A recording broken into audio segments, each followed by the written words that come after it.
โยโสภะคะวะอะระหังสัมมาสัมพุทโธสวากขาโตเยนะภะคะวะตาธัมโมสุปฏิปันโนยะสัมภะคะวะโตสาวกสังโฆธรรมยังภังกวันตังสัทธัมมังสังฆังอิเมหิสัทธาเรหิยะอะระหังอาโรปิเตหิปิปุจยามะสัตุโนภันเดภังกวาสุจิรปรินิพุตปิบาจิมาจันทานุกัมปมานะสายิเมสะคาเรโดกัตตปันนาการะพุนเทปฏิกันหาตุอามหังคามดีคารัตตังหิตายะสังกายะอรหังสัมมาสัมพุทโธภังคะวะพุทธังภะคะวันตังปิวะเดมิ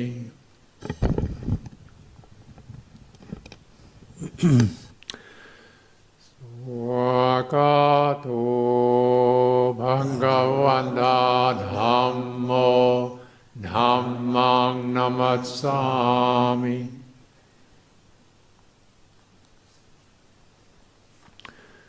สุปฏิปันโนภะคะวะโตสาวกสังโฆสังฆังนะมามิ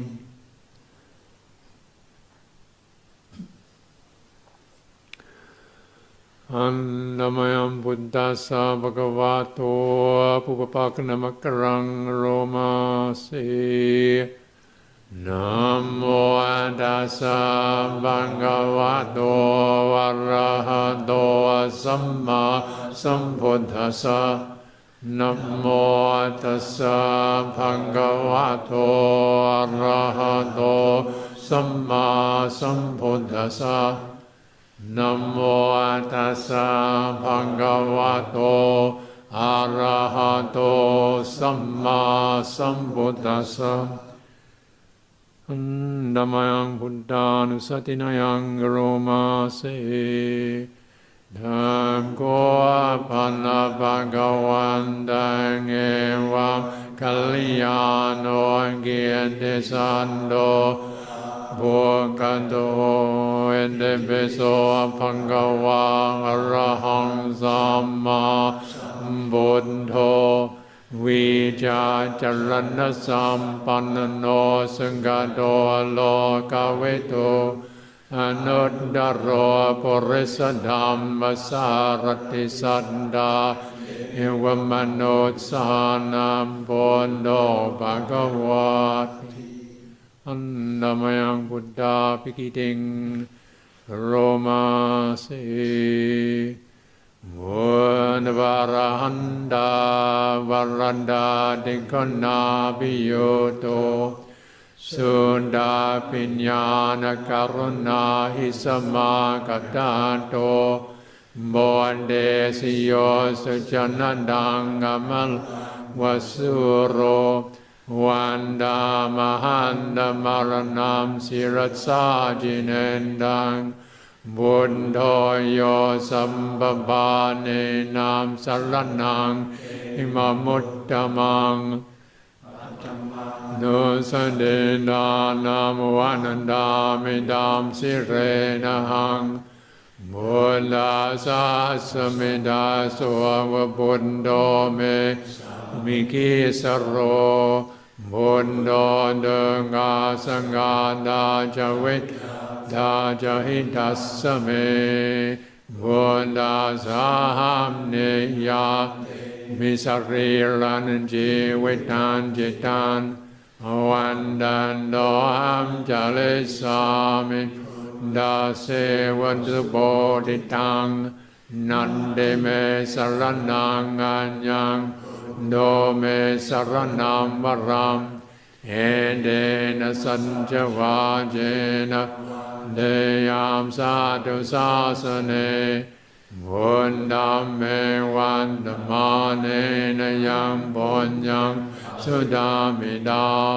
สัมเบปิยันตรายาเมเฮสมทัสสะเทจสา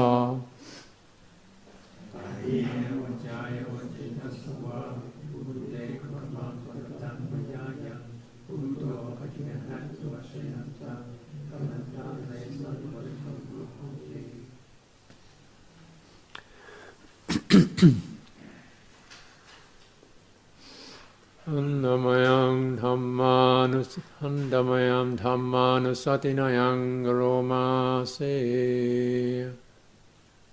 สวากาตัวปังกวันตาธัมโมสันเดดิงโกวากาลิงโกเอหิปัสสิงโกโอปัญญิงโกปาจาตังดิดาโพวินโยหิติอันดมยังธรรมาปิกิติงโรมาเส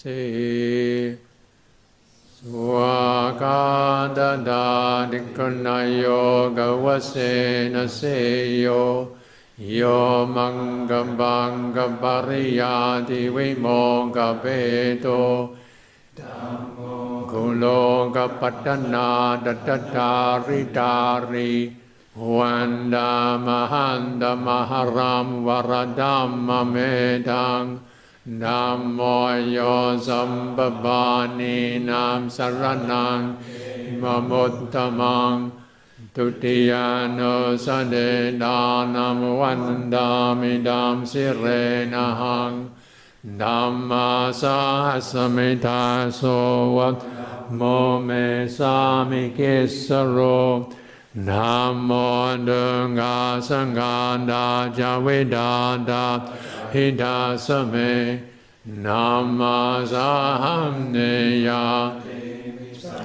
รันจิวิตันจิตันวันดันโดหัมจเลสามิดัมมาวสุดามตังนัดเดเมสรนัมนัญญังธัมโมสรนัมวรัมเฮเดนะสัญจวาเจนะเลยามสาธุสาสเนนัมมะเมธรรมาเนนยัมบุญญัมปัสสดามิดาสัพเพปิยันตรายาเมเฮสมทัสสะเทจสา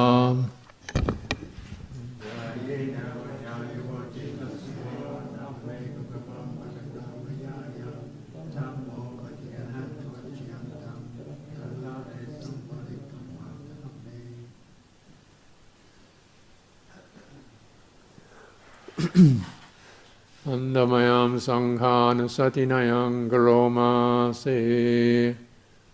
สุปฏิภาณโนภังกวันโตสาวกสังโฆวัจจุปฏิภาณโนภังกวันโตสาวกสังโฆนิยายปฏิภาณโนภังกวันโตสาวกสังโฆสามีเจปฏิภาณโนปังกวันโตวัคสังโฆยันเดนามจันดาริบริสยุนิยัตตาบริสบุกลาเอสปังกวันโตสาวกสังโฆอาหุเนโยหุเน Nayo Vinayo Anjali Karaniyo Anuttaram Punya Ketang Lokasati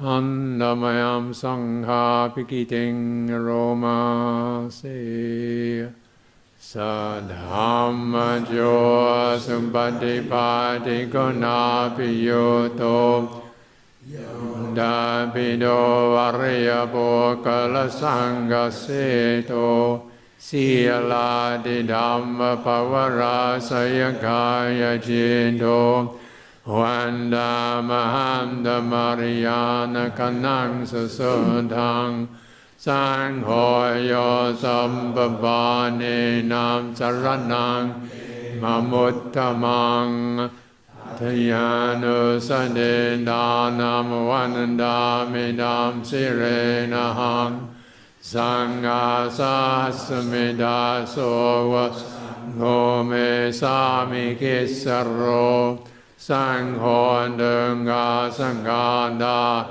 Yada Jahida Same Sangha Sahamni Demisariyaran Jewetan Jitan Wandan Doham Jale Sami Gaso Patipanadang Nandime Nanamam Yam Sangome Dena Sancha Vajena Vadeyam Sadhu Sasane Sangam Me Vam Dhammane Nayam Bonyang Dhamina Sabe Vyandaraya Me He Sam Dasate Jasa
So,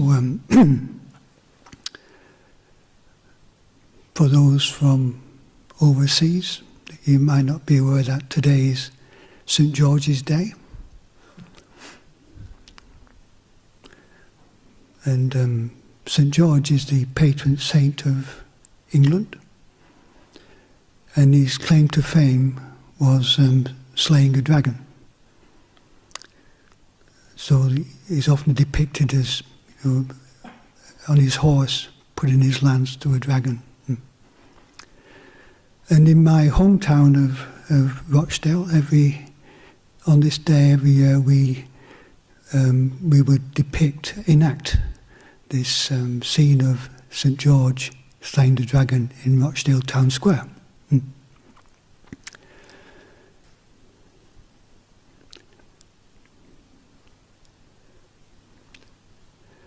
These days, I'm actually more inspired by the Mahayana depiction of the Bodhisattva of compassion tamed and riding the dragon. And it's sort of symbolic, isn't it? We can want to get rid of those things that we can feel threatened by through fear or through aversion, or we can maybe consider the power of compassion to transform, the power of transformation.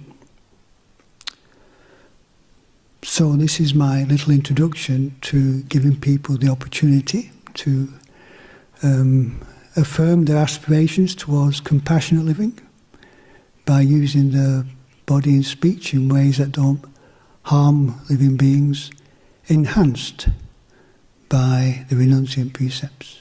So, if any people would like to request the 8 precepts, this is the opportunity.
Namo tassa bhagavato arahato samma sambuddhassa.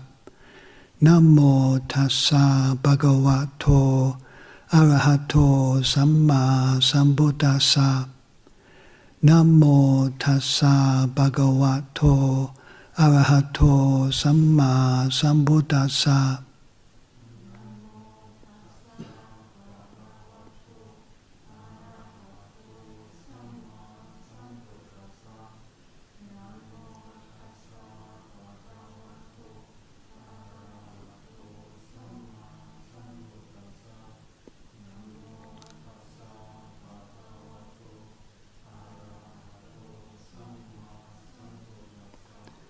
Buddhang saranang gacchami.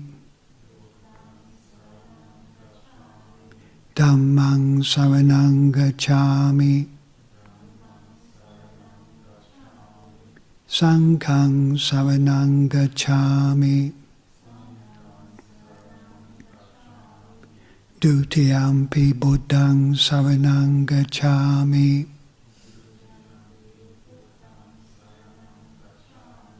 Dutiyampi dhammang saranang gacchami. Dutiyampi sanghang saranang gacchami.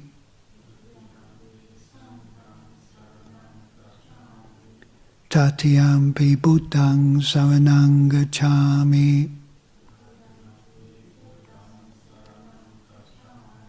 Tatiyampi dhammang saranang gacchami. Tatiyampi sanghang saranang gacchami.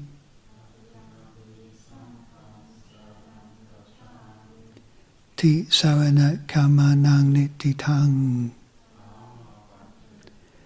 Panati pata veramani sikkhapadang samadhyami.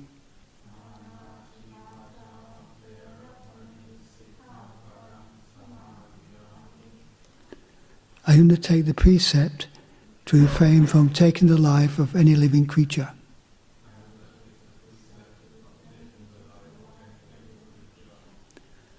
Adinadhana veramani sikkhapadang samadhyami.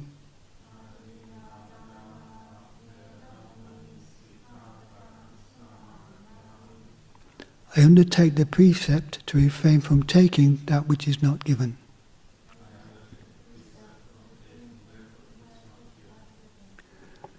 Abrahmacharya veramani sikkhapadang samadhyami.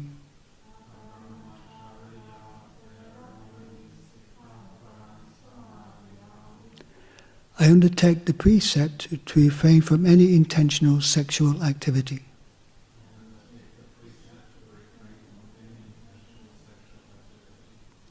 Musawada veramani sikkhapadang samadhyami.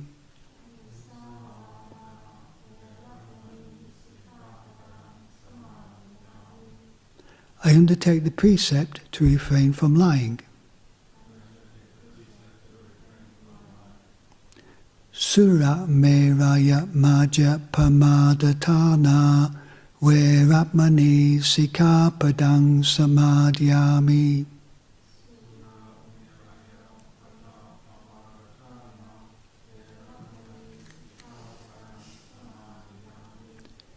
I undertake the precept to refrain from consuming intoxicating drink and drugs that lead to carelessness.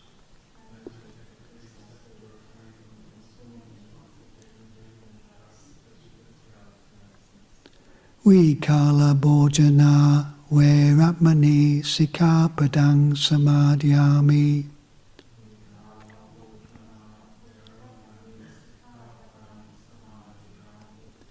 I undertake the precept to refrain from eating at inappropriate times.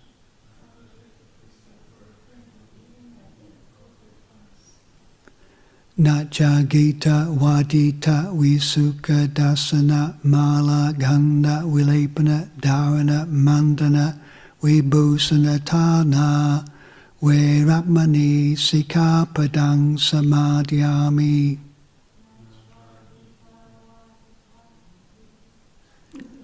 Visuka.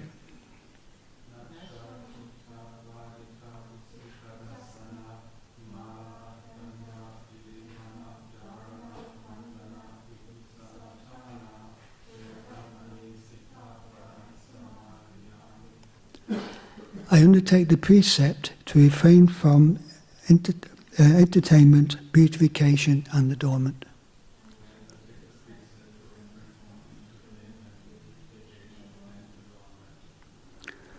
Uchasayana mahasayana veramani sikkhapadang samadhyami.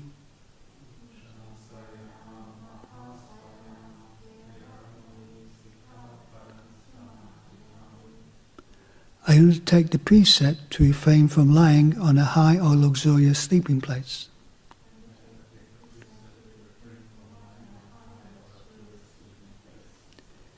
Imani atta sikkhapadani samadhyami.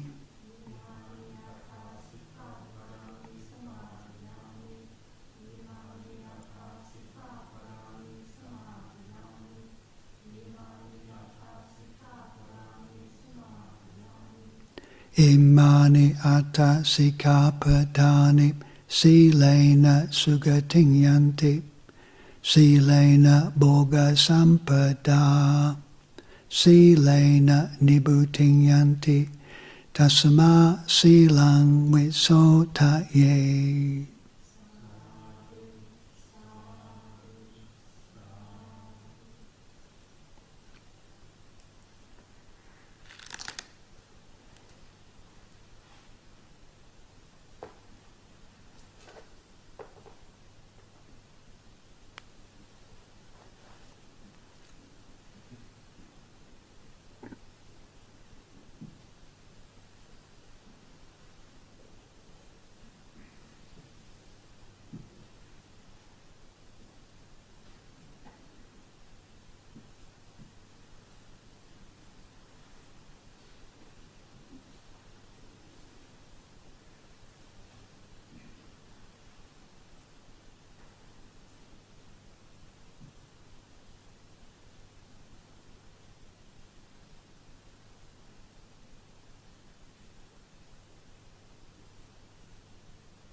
Namo tassa bhagavato arahato samma sambuddhassa. Namo tassa bhagavato arahato samma sambuddhassa.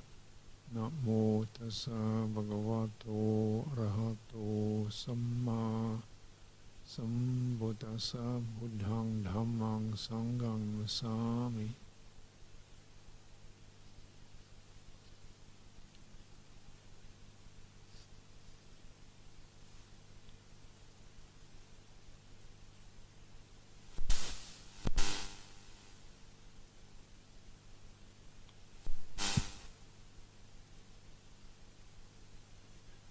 One of the founding understandings that goes behind establishing these monasteries is that this Buddha Dhamma is a whole life practice. So it's not just means it involves living together, living with people, working, having duties, having silence, meditation, looking after your body.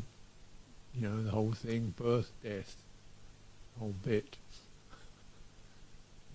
And all these there's the things that happen to any human being,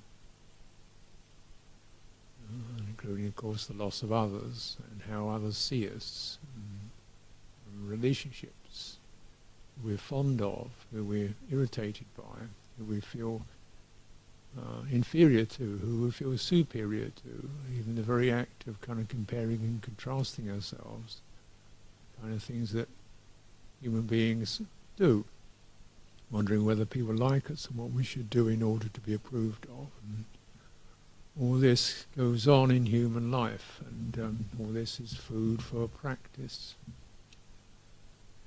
Responsibility, feeling one's got too much, not enough, not going to be able to manage, all of it. Food for practice. And, I think generally people tend, in this country, tend to come to Buddhism as a meditation teaching. Use this word meditation. That's the interesting piece. At least it used to be. Generally meditation, generally sitting. And sometimes you go on these retreats where all you can do is sit. You're not allowed to walk.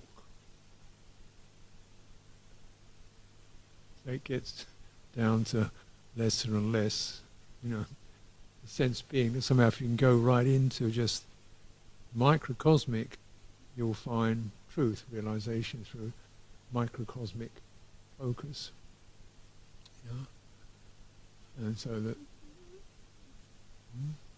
another avenue that was strongly present in introduction to Buddhism in the West was study. Like it was the first Buddhist society was actually a branch of the Theosophical Society. It had a very elaborate conceptual system of hierarchies of various avatars and saintly beings living in various states of reality on different planes, and the Buddha was one of them. One of these great beings. So you could kind of fit all this into this big mandala and figure it out. The Theosophy, love of ideas, love of wisdom, divine wisdom. But pretty much, you didn't get divine wisdom through digging the garden.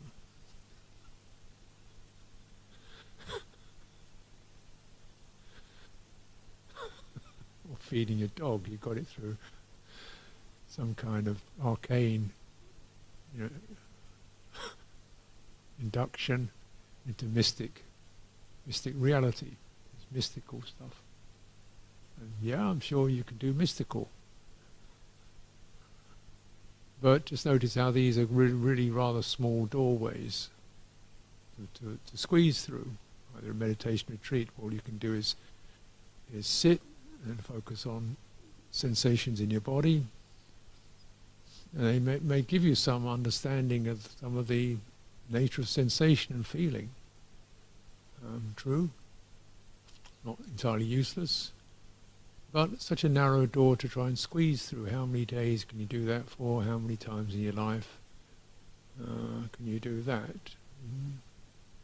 Whereas really, the Buddha didn't teach it either, nor did he teach Theosophy. What he taught was called Eightfold Path, and I like to think of it as whole life path. It begins with right view, a certain perspective, which encompasses everything we say, act upon, or even incline towards with our minds and hearts has some effect. And there are ones that have skillful effects and unskillful effects. Ones have unskillful effects. And skillful means generally a state of more settled, less conflict, and more all-encompassing. So it doesn't create discord between oneself and others. It tends to harmony, skillful states such as loving kindness, very obvious example. Cultivate that, you're not going to come into conflict with anyone. Nobody says loving kindness is bad. Yeah. And if they do, then you have kindness towards them. You don't necessarily fight with them. Oh, okay, why do you think that? Interesting. So, just cultivating like that, skillful states, right view.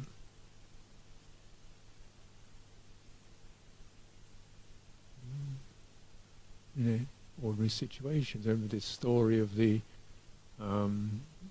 Tibetan Lama Chimi Rinpoche, who was sick in a hospital, and there was a Christian chaplain who used to go round to all the people and patients in the beds and talk to them about Jesus and salvation and things like that. And a lot of them would just go away, But when he come to talk to Chimi Rinpoche, the Tibetan Buddhist, he would say, "Oh, how interesting." He said, "Oh no, please tell me more." And he would kind of, not because it's interested, just because he's being nice to the chaplain.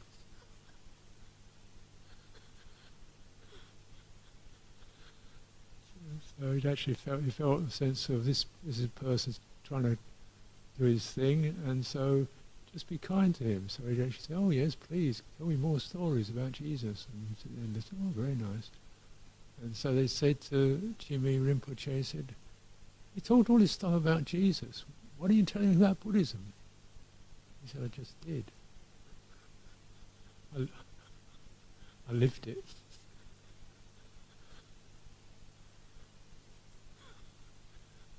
If you're a Buddhist, somebody says, Buddhism is a load of rubbish and he's a total idiot. You think, oh, how are you feeling today?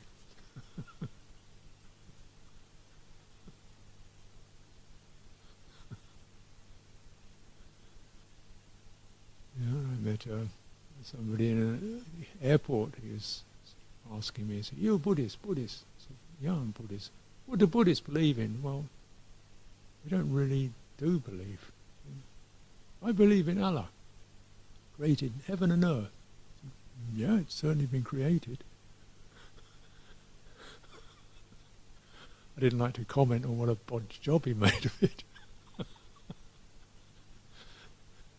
But just that sense of, not going into views and expressing kindness and interest. That's practice. You can feel that sense of, which is better, Christians, Buddhists, Jews, Muslims, and you think, why bother? What helps you? And right now we're talking. So right now we're talking, let's have an experience that's void of ill will and conflict. And we'll see. And you can go away with your ideas and chew it over. That's up to you. And you generate the so right view is recognizing that any given moment, any given time, you have a choice which your mind inclines towards. And cultivating that. So it's said, even with people who hate you, you cultivate non-aversion.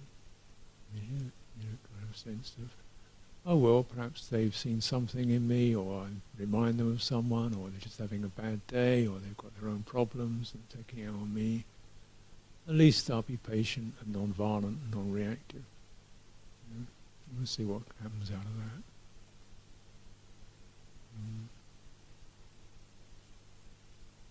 Skillful states. Whole view, because it covers everything. And skillful states, kindness is one of them, obvious one, but also just careful attention. Whatever we're doing, pay careful attention to it. See, first of all, careful attention means, is it worth giving attention to? Is it relevant? Is it useful? A lot of stuff is just completely void of any practical usefulness. And just kind of fizzy media, promotions, publicities, advertising, entertainments, just flashing by to distract the mind. Why bother give attention to that? Give attention to actually the body, your own body, the state of mind, and how you're being affected. Give attention to what you're working with, handling.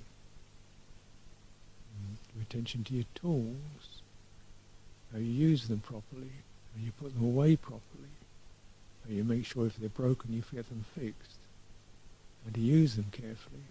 That's careful. That's kind of careful attention. It means even though the thing itself is benefiting, even more usefully your own mind is benefiting from taking your time and thinking somebody else will use this. This was given, this arose, somebody else is going to use it. Let it be that my using of it doesn't impair it. So that's practice. Because all the time you're cleaning out certain areas of negligence and who cares, and we got one of these and chuck it away, and who cares what anybody else thinks or does. So you see this quality, carefulness. So sometimes you go to natural parks and scenery, you see an old beer bottle or beer cans lying around. Why did they do that? Why, you come somewhere beautiful, why don't you? Can't you take your empty can with you? It's obvious. What is it that thinks there's somewhere else called away that doesn't matter? What does that do? What kind of mind state is that? Where does that go? Yeah?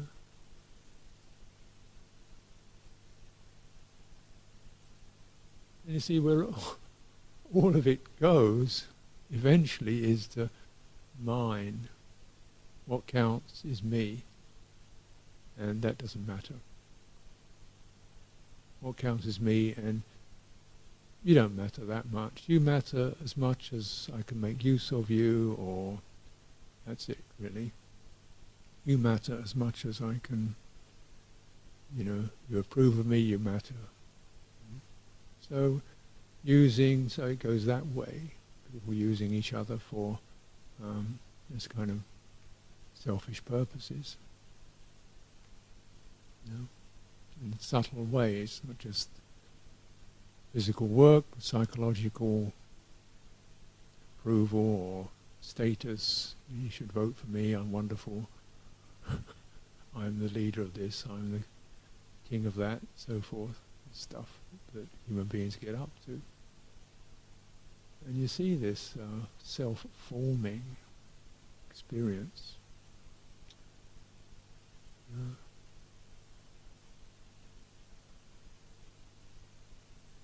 And this becomes a very important aspect of our practice, perhaps the most important aspect of our practice, because this essentially is the locked place that has to open.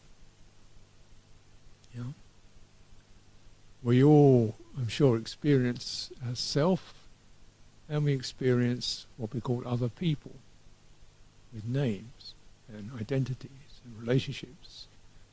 There's Jack, he's my father. There's Jack, he's my brother. There's Jack, he's the grocer. And any one of those, the name and the role, all carry a certain. That's who he is. And one can carry that impression around. And those impressions get loaded because he's my dad, his job, his whole life is dedicated to being what I want him to be looking after me, to be strong, to be reliable, to be whatever,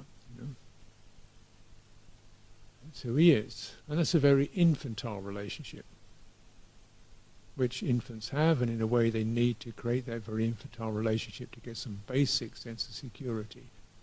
But as you get less infantile, you can finally let the other person be who they are, with their ups and downs, their own personal issues. There are times when they're not ready, available, sometimes when they are ready. You get more flexible because you begin to let go and not need such a strong self to establish an orientation. First of all, you need it because then you get some sense of, oh, this is my mother, father. This is how a human being should be. It gives me some sense of what I should do. I should not do this. I should do that. And in that way, it's useful.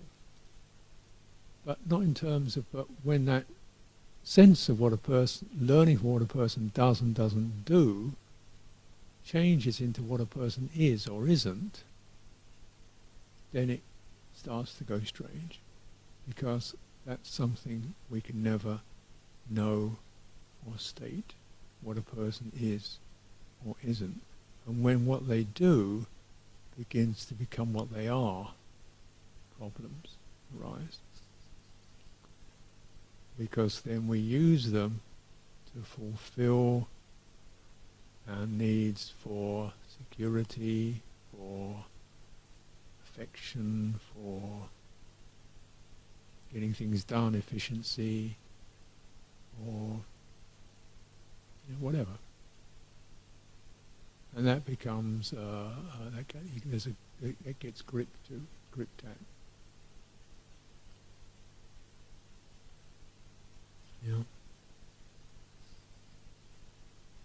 So we can see it certainly there was a big conflict or a big in the time when people had lockdown, because people who were living together, either married or in a marital kind of relationship, whether technically married or not, started to find out how much they didn't like each other. Because they couldn't get out, just stuck in the house. And a lot of violence broke out. Because normally the relationship was able to be there because a lot of the time they were doing other things, just to actually be present with another person who wasn't what they wanted them to be.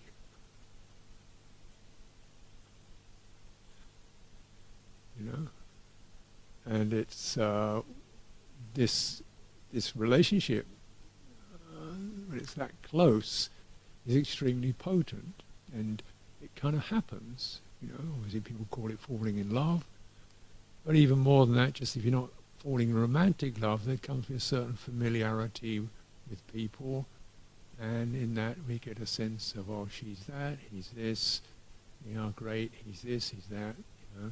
And we kind of, they get established inside us. And that's not who they are. That's how we take them to be. That's how we perceive them. Clearly, it's not a person, but that's what we relate to, that experience called a perception, which I can carry or conjure up in my heart, whether even if they're dead.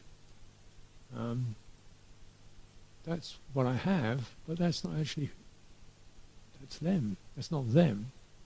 That's my memory and perception. And I carry that memory and perception, and then I expect them to live up to it, to be it. It gets infantile. And I've, talked to people who have had these marriages that have broken up, and they say, what is it broken up? We're always fighting over whether the toilet seat should be lifted or not, or whether the toothpaste tubes, somebody, forgot, couldn't get it together to keep putting the cap on the toothpaste tube, and eventually we just ended quarrelling and fighting over bathroom etiquette.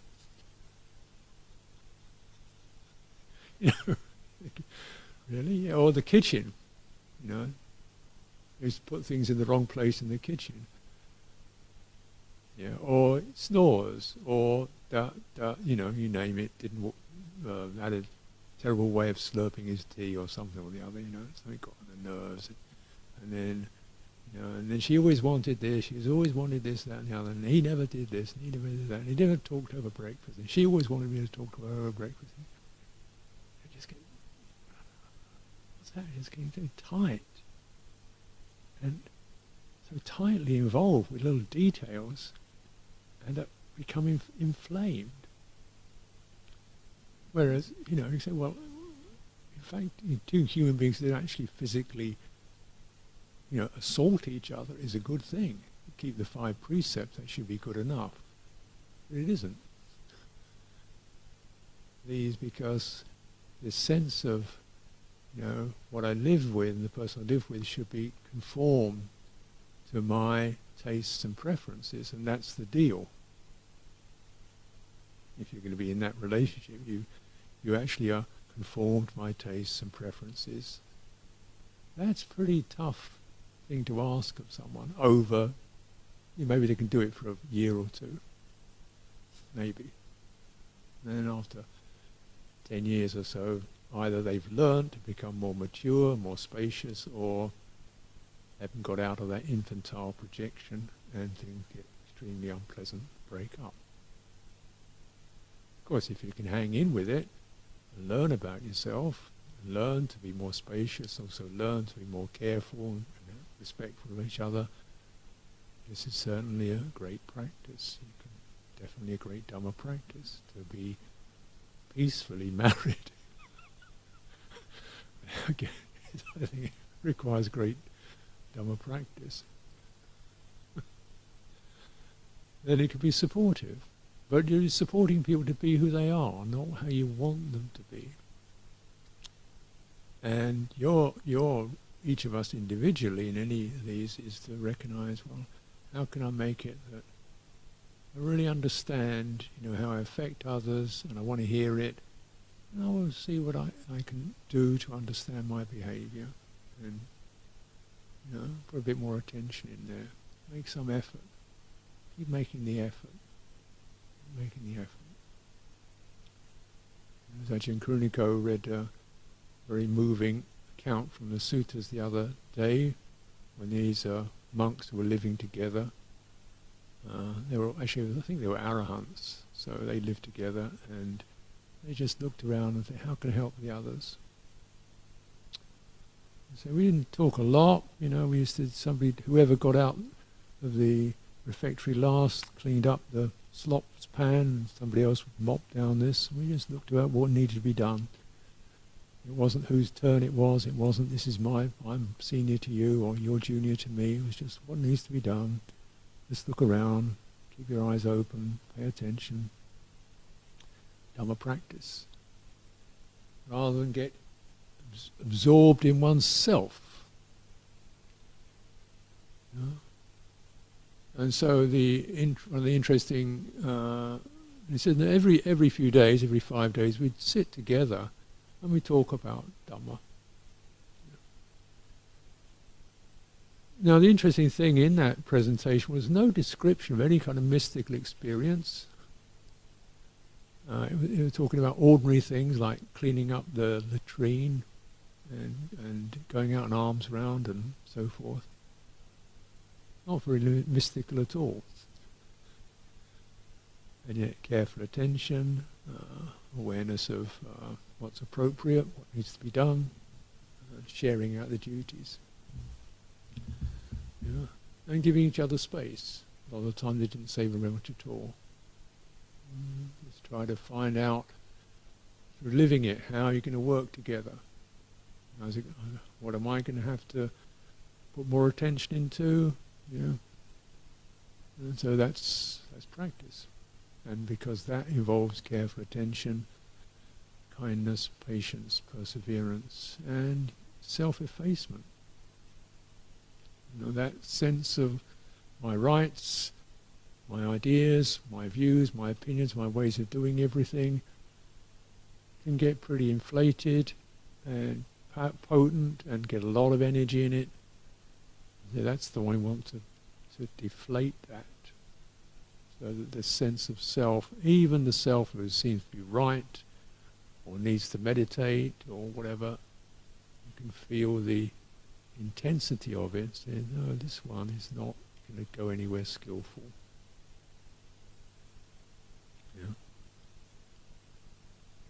Because it's got the wrong energy in it, and it's got desire, craving, and it's grasping. I must have, I want to have, other people see me as this.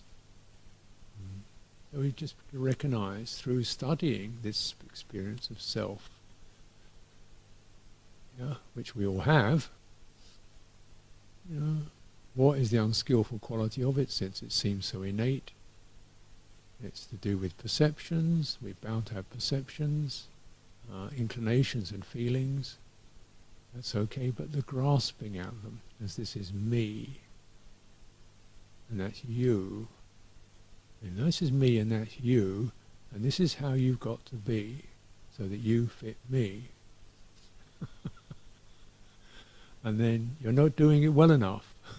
Now I've got the right to judge you for not being what I expect you to be. And so it goes.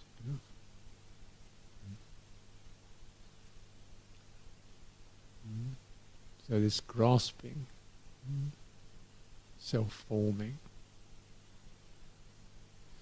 And certainly, we'll be very careful as we do anything, the Buddha even so-called meditate. If meditation becomes the way in which I become, my states of mind, my mystical or non-mystical experiences become the most important focus in the universe, this is called clinging internally. And as one clings to the citta, the heart formations, as they manifest internally in terms of memories and attitudes. Clinging externally to the citta externally as we cling to, or clinging arises around what the heart sees or experiences around it. Her, judging him. Yeah? Visions, plans, I want this done, I want that done. Yeah? Yeah? So we start to create a world of activity and judgment. It's creating a world which has to be organised according to the way I'd like it, or it seems appropriate, or if it is just or true. And clinging to that. So you can feel that sense of clinging, and then the gripping that goes on in order to feel secure. We create a world and create a self, and we create other people to bolster it. And this is, something we got to meet. So I was in, wherever it occurs. When I was in South Africa recently, one of the centres there, they had, which had been there for 40 years, local villagers would come in the morning, and a few of them would come in, they work in the kitchens, and they work in doing cooking the food, and others would work in the grounds, just gardening, chopping firewood and so forth. You know. So these were the workforce. They came and they got paid, local villagers. And other people would come, and they'd come to do what they called retreats. They'd come, they'd be very busy, working hard or stressed out, needed some time and space, say they come, and they came to do this thing called meditation and retreats and relaxing. So there's two different kinds of people. Yeah. Okay. Now, the next thing you put into there is one lot had dark skin, or suddenly everything starts to get a bit charged. Because all the people who come from the village are all Zulu.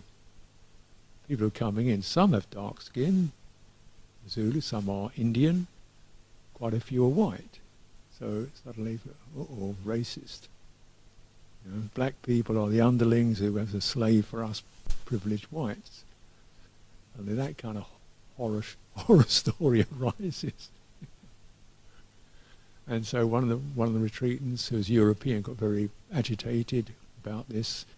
These black people are being exploited. We're privileged whites. We shouldn't allow this kind of thing. We should do the work. And the workers themselves actually, no, we like it. We get pay. We get better pay than anywhere else. And also we get tips. And also we get to take some of the food back to our kids. We want this. We like this. We really want to be here. And they're really happy. And they say, well, the problem is if the retreatants do the work, they make a mess of it. They don't know how to do it. They can't do the work because they just don't know how to use the tools. So we'd sooner do it. So, you see how you can... And I was certainly myself kind of inclined towards the racist perspective, like, black people, we've got to make sure everybody's even. But it didn't quite work like that. They didn't see it that way. Because there's so much of this horror story of enslaved people and discrimination. But of course, South Africa, they were never enslaved. They were, they were all kind of free and their own kids and culture. So they don't quite see it that way. They see an opportunity. And of course, there's racism, there's discrimination everywhere, different kinds. But it's just before we jump to it, that immediate, we see that these perceptions, then you get the volition and the judgment. Just wait. Really ask what's going on, how people feel. Because certainly one of the problems, or one of the characteristic volitional impulses, is to righteousness, moral high ground. Climb to the moral high ground. And the moral high ground, the air is very sweet up there. You can look down and judge everybody else, what they should be and shouldn't be. Of course, white people, Europeans, Eurocentrics, they're great at doing that. And they judge, inferior, superior, da da da da. So yeah, this thing, so then you can claim it to the moral high ground, and then of course you get another quality. We're fairer than everybody else. Still, I'm claiming the moral high ground.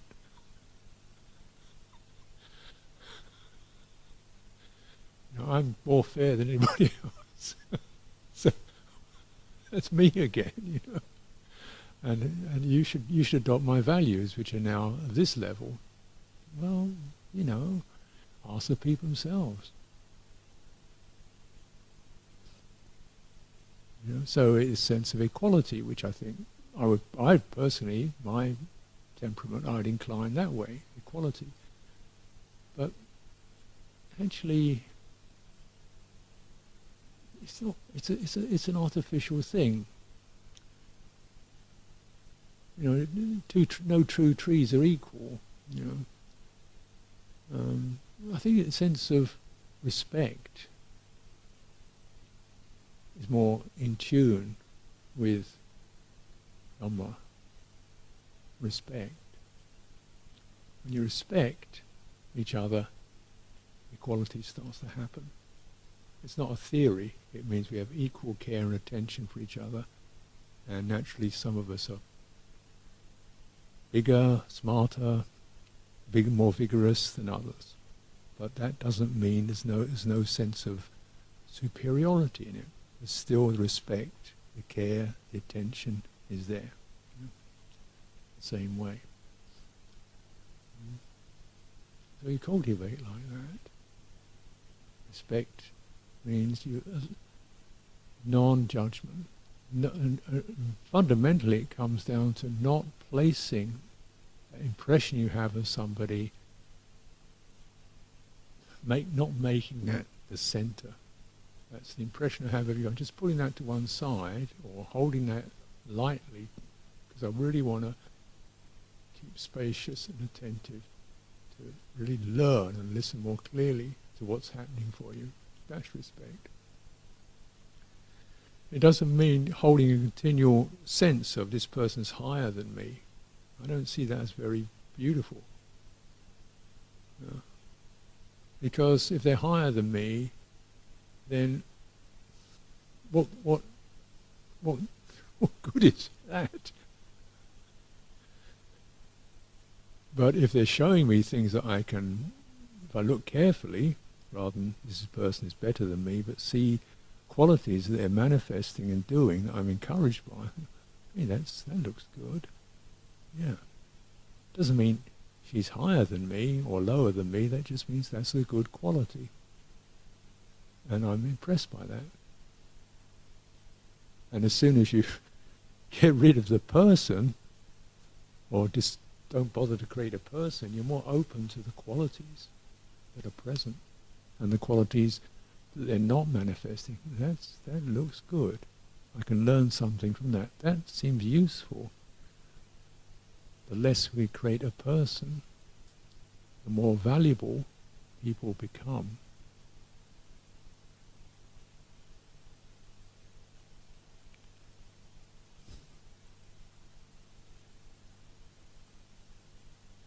Right? The less you create a person, the more valuable people become. Because you're noticing that idea of them isn't standing between your own citta and what they're doing. Your own heart and what they're doing, you can sense. What's that? Right now it's that. And you keep that attention.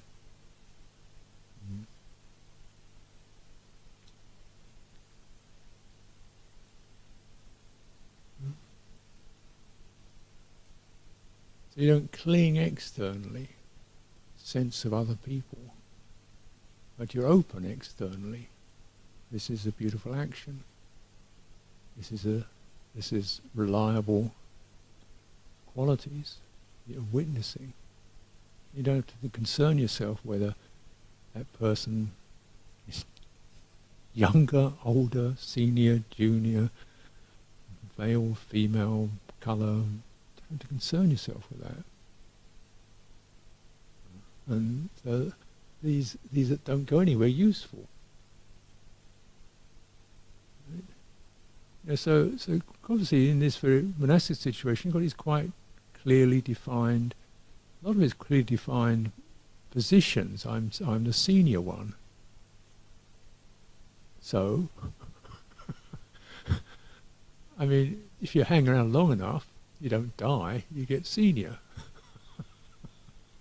I don't see that as I suppose there's some attainment just having the sheer persistence to hang in. Yeah, I suppose I could also be stupid, senior and stupid. And they've so kind, they haven't thrown me out. Sometimes I think like that, actually. But so it's not really that useful, except as a sense of if one wants to make use of it, it means that your actions become have extreme significance. Be careful of your actions and your speech, because it can be extremely significant. Since you're a long time, in some ways you have to say, well, you have been in touch with the Dhamma Vinaya for 40 years. Right? So, show up, present that. Not just by talking about it, by living it. Self-effacement. Content with little. Someone easy to get on with. Someone who's not trying to manipulate the world. Someone who's not demanding. You know? Other people do things or be something for me. Someone who's easy to get on with. Someone who's empty.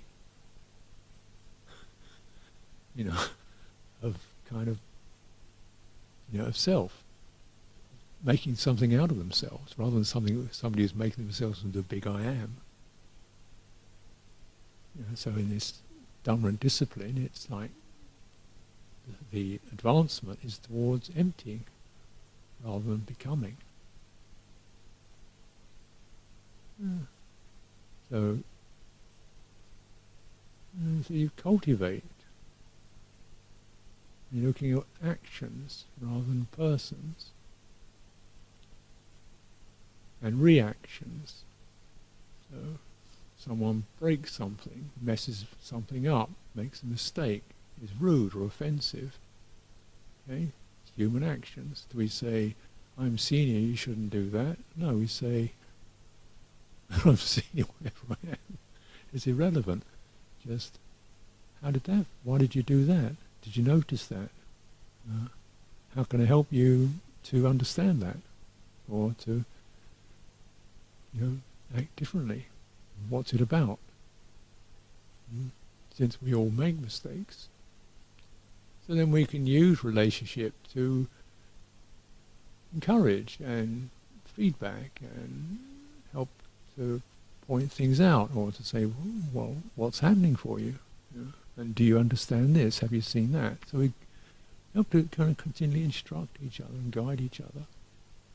And that's more useful than just getting stuck in senior and junior, because that way if you get stuck in that, it means the junior person never feels they can advise the senior person. Well, actually, frankly, I need quite a bit of advice. And I go into the office, the secretary is telling me, this is what you do one day, and don't worry about that, I'll do, I can't do it. I need some support. And that's fine. I don't expect to be. But then also I respect people who are helping me. Well, they've got their lives to live. They weren't born in order to help me. So if they can help me, I'm very grateful. They don't demand it. They can help me. That's lovely. And how can I help them back? What can I do? So this is the way we cultivate. Good samanatata, which means sense of evenness.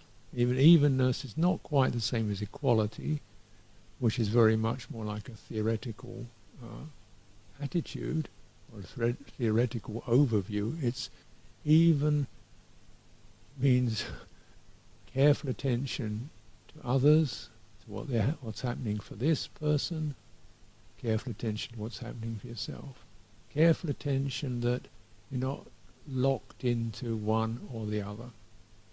Careful attention to keep the balance, so it's even. And on a more subtle level, you can because this whole level of relationship is so complex and evolved, you get quite complex things like quite a lot of people do what they think other people want them to do. Or try to be what they think another person wants them to be. Without ever having negotiated it, or even considered, is it possible, there's a feeling of, I'm not what she wants me to be. I'm not as good as he wants me. I have to do this so he'll be okay. Huh? I have to be like this so he won't be uncomfortable. Huh? Yeah. What's going on there?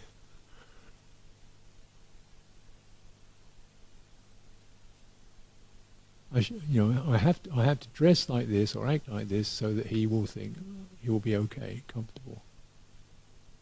What? Have you actually asked and negotiated as to why he wants that and how realistic that expectation is? And and this sense of obligation without any clear negotiation in the relationship. Like, what is possible for you? Because what I want really is for you to be comfortable as you are.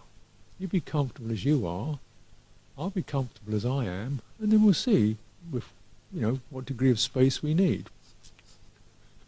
I don't want you to be uncomfortable in order to somehow fulfill my needs.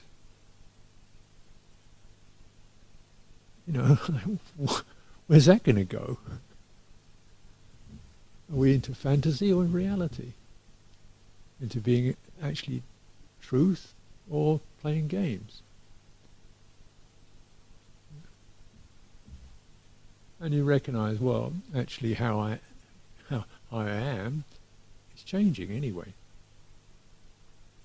So I can't be constantly solidly a particular state, but I possibly could be the space that allows these states to arise and move internally and externally.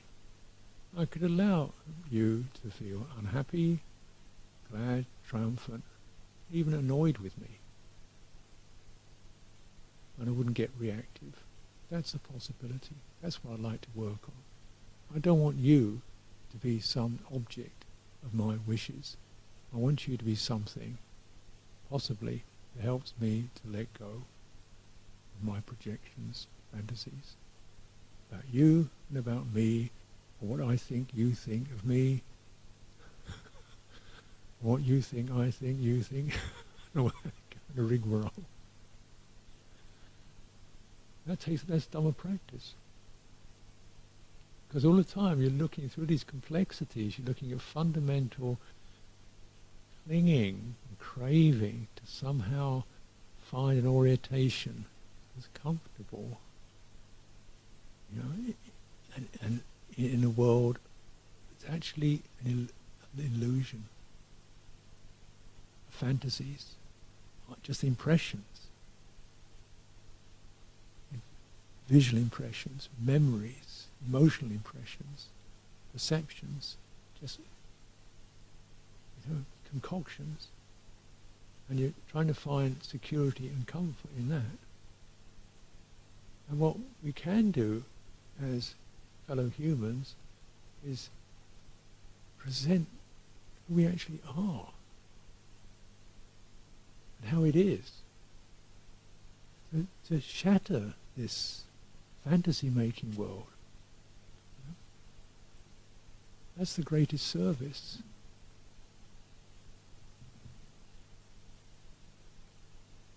And presenting how we are, not as some I am this forever, but right now it's like this. I can learn something from everyone. That's what I want to do. You know? Feeling unhappy, feeling depressed is like this. Not, I should be a cheerful Buddhist monk all the time, happy, obedient, loyal, devoted. No, I feel fed up, disillusioned and disappointed, and it's like this. You know? Yeah, I get like that sometimes. Or I have done. And how was it for you? Yeah, it's like that, isn't it? What? Yeah, so we can respect. And then you've got some way of offering sympathy at least, maybe even advice.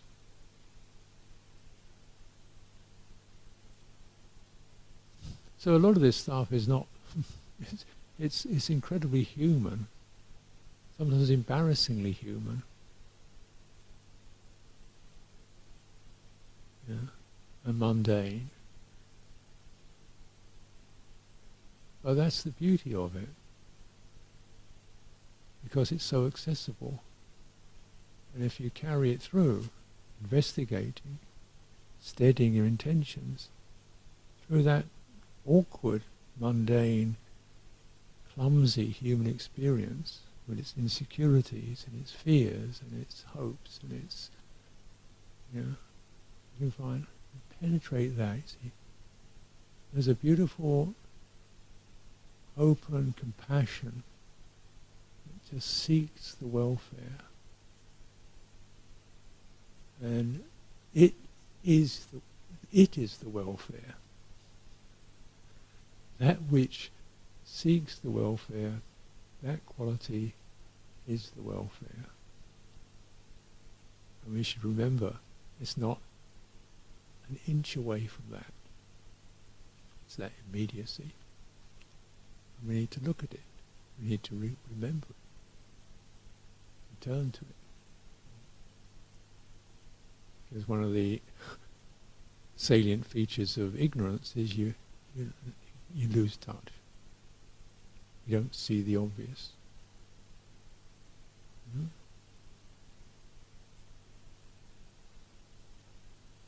Again. I was in, so we, somebody at Vipassika and I walked to Petersfield a few days ago for Bindabat, and I always find that his alms round's really, really interesting. Because you see, you're this kind of curious quality that appears in the street that's not associated with a normal street life. You see the ripples, what occur around it. As you put this brown thing, then people start moving, doing things around it. Some just ignore, some smile, some nod, some who are you doing? You get this kind of, and then they come up with things. What do you think about the state of the world? They want to somehow engage with it, and then you see some of them just kind of do their thing on you. Did I think this, that, and the other? Some but say, "What are you doing?" It's amazing that people see this strange figure, and a number of them don't actually ask what you're about. Clearly, it sticks out that you are obviously something strange. Yeah, they ask about, what do you think about the weather, or and the ones who ask what you're doing, they say, "What's that? What's that? It's your bowl. Oh, for food. Oh, food. Oh, right. Just a minute." And then the food comes. Yeah. And so the other day we went in there, and there was a couple of situations. One, we just standing by this bench, and a couple of women came up and wanted to sit on the bench. They said, "We're taking over your bench." I said, "Fine, please have the bench. Sit down, make yourself comfortable." What's that? We're going to. What are you doing? We're going to Piers for alms food. Oh, food. Oh, I'm sorry, we don't have much. Here's my biscuits. Boom. Just immediately. Then we walked in further, and we were standing somewhere, and this man came up and said, "Oh man, great. You're a monastery. I hear you have a regular thing every day. You have a meal together. And everybody join in for the meal. I said, well, you know, we don't just eat, there's a meditation session. Oh, meditation, that's great. You know, I have all these visions. I have these visions, I've seen the world, I've seen reality, and I went out and I don't really fit into this world. I've gone into visionary states in the wilderness. So and I have these, so he went on about his visionary states he was having and why he really thought he was doing a great thing. And like, it's like, you know, you kind of think, like, I got bold. What do you think I'm doing here, mate? He said, great meeting you guys. Walked off. Said, thanks so much for talking. We didn't talk at all, he did all the talking. It's curious, you know, the way people play out, they, you know, their realities. And you stand there,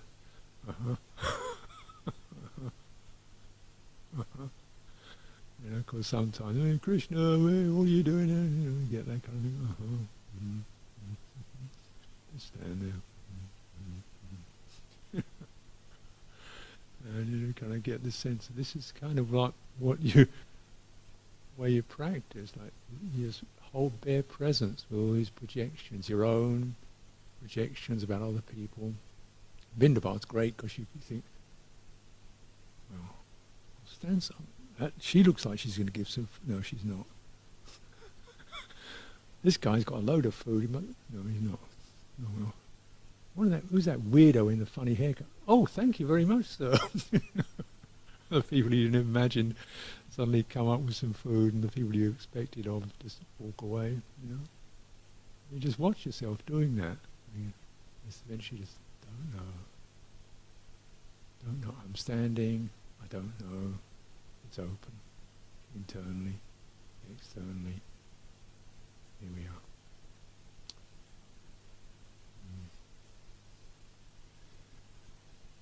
So, offer this for your reflection this evening. Thank you.